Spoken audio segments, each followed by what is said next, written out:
บายดีคณะกรรมการและบรรดาครูอาจารย์ตลอดมอนักศึกษาทุกท่านน้องเองมีชื่อว่าฮาวเล่เกียวบุญขันสาขาครูฟิสิกส์ปีสองเมื่อนี้น้องตันนะฮะแกทางธรรมศาสตร์นอนซีมาประกวดบทลำที่มีชื่อว่าเตือนใจนักศึกษาซึ่งจะเป็นอะไรเชิญติดตามรับชมรับฟังกันนะ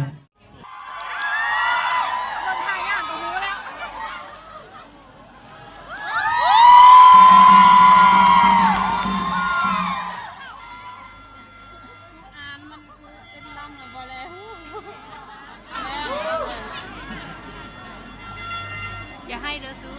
สูอย่าให้เด้อซูโอ้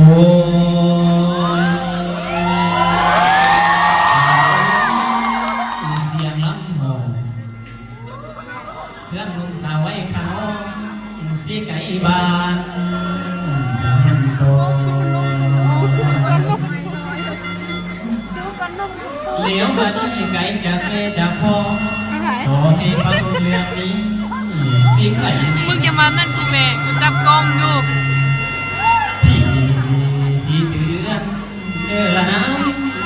ำพ่อละน้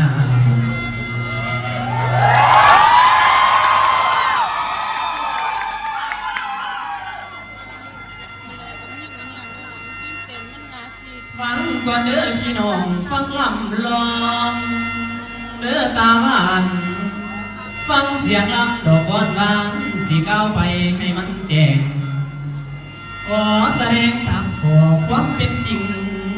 ทุกบอนอดสะฟังก่อนผ่อนทางคอยสิคอยจาอันนี้แล้วเรื่องพ่อแม่เด้ออยู่บ้านส่งลูกทำเฮียนหนังสือหวังเธอมีความสูงนะลูกมีนะความโหสู่สอบหาเก็บเงินไปเป็นทุนให้ลูกก่อนย่านแต่ทางลูกก่อนหาเงินใส่บ่มี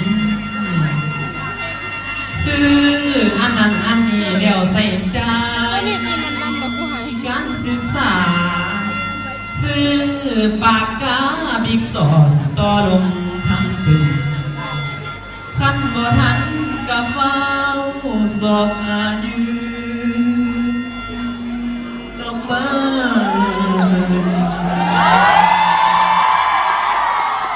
ทั้งขายเป็ดทอดขายไก่นี่พอใดก็เจ้าหามาได้ก็บ่ยังเงินได้มาแต่ละคำสิฝากส่งบ่ยังเหลือเสื้อแต่เพื่อกับของผมสิแต่งกินตอนแรกเศร้ามื้อนั้นเราก็ว่าเป็นคนมีกระโถเอาแต่คนจนใช่เลยค่ะที่สิแน่นครับใช่ค่ะหาอีหยังก็บ่ได้นั่งไกลจะผิดโอ้สู้ต่อไปบ่ได้เมียนชิมปอยในการศึกษาบางลูกจบปริญญาเฮ็ดยังก็พอได้มีเงินเดือนพอใส่คือกับเขาเจ้านายใหญ่เงิน10,000 20,000พ่อแม่เป่าฝากให้อยากเงินใส่ลูกบ่มีส่วนคนมีเงินบ่อย่างสิบาทส่งเป็นแสนอย่าไปแห่นอนน้ำเขาผู้เพิ่นมีน้ำเงินล้านเฮาคนจนน้องไก่บานการศึกษาเป็นเป้าใหญ่ขอให้อดใจใส่ตามที่พ่อแม่มีอย่าได้เที่ยวเดินที่บาสนีมันยาไปตามเพลงตามบ้านจนบ่ลืมกันยังจนลืมคนนอกไว้หมู่มื้อนี้อินเนอร์มันบ่ค่อยมาเต็มซ้ำกับมือมันแพงมากจน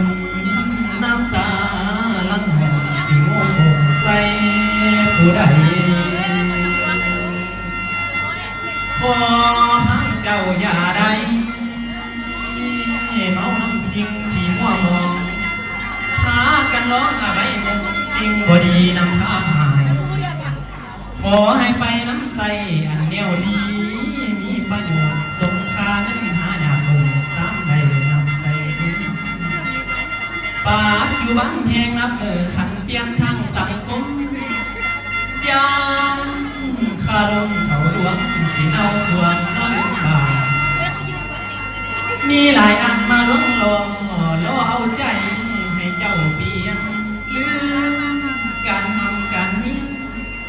ลืมพ่อแม่ถูกอยู่บ้านเอาการนินใจแต่เงินอย่าให้แม่ได้มองเกินโอ้หนาว